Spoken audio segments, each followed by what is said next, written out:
جب قادیانی لکھے بسم اللہ تو جیل میں جائے اور پنجاب حکومت کا وزیر ہو اور کہے کہ قادیانیوں میں مسلمانوں میں فرق کیا ہے، وہ بھی نماز پڑھتے ہیں، وہ بھی روزہ رکھتے ہیں، وہ بھی زکات دیتے ہیں، وہ بھی مسجد بناتے ہیں، وہ بھی اذان دیتے ہیں، قادیانی ان میں سے ایک لفظ بولے تو 3 سال جیل میں جائے، اور اگر کمینہ وزیر مسلمان ہو کے یہ بول رہا ہو تو کیا کوئی جرم نہیں ہے؟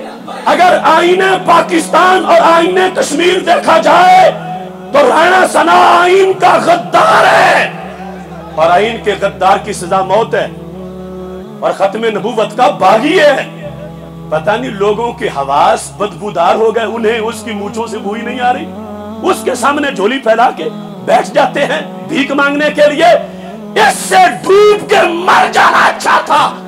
رانا ثنا کے سامنے گھٹنے ٹیکنے والوں، کس کمینے کے منہ پہ بازار پہ اور دربار پہ گئے ہو، اس کے سر پہ دستار باندھنے گئے ہو، اس کا کب بڑھانے گئے ہو، جو قادیانیوں کو کہہ رہا ہے یہ ملا تمہارے خلاف سازشیں کر رہے ہیں، آؤ تم بھی ان کے خلاف کچھ آگے بولو۔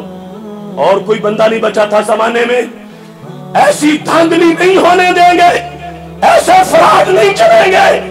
اس کمینے کو مہلت دینا کسی وضاحت کی اسلام میں اس کی کوئی گنجائش نہیں ہے۔ کشمیر کی وادی میں اعلان کر رہا ہوں، جو مفتی رانا ثنا کا گند دھونے نکلے گا قیامت تک خود گندا ہو جائے گا۔ رانا ثنا ستھرا نہیں ہو سکتا جب تک کہ شرعی طریقہ پہلے بیان کیا ہوا ہے، وہ غدار ہے، اس سے سلام لینا حرام ہے، اس کی جا کے چائے پینا اور اس کے سامنے گھٹنے ٹیک کے بیٹھ جانا اور بھیکیں مانگنا اور اس کے کہنے پہ بیٹھنا، اس کے کہنے پہ دھرنے اٹھانا، یہ کون سا دین ہے؟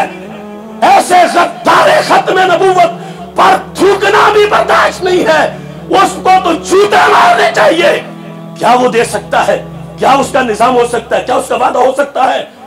اس واسطے ڈرامے بند، تماشے بند، حلف نامہ ختم نبوت کے ڈاکوؤں کے لیے راجہ ظفر اللہ کے رپورٹوں کے نئے دھندے بند، حلف نامہ ختم نبوت کے ذمہ داروں کے گریبان ہوں گے، ہر سنی کا ہاتھ ہوگا، اور ہم آنے والے الیکشن میں بھی ان سے بدلہ لیں گے، ان کا مقابلہ کریں گے، اور ان کی کسی سازش کا حصہ نہیں بنیں گے۔ اگر مفتیوں کو کچھ لڑ جائے تو کیا بات، تم تو بولو، رانا ثنا غدار ختم نبوت کا ہے یا نہیں؟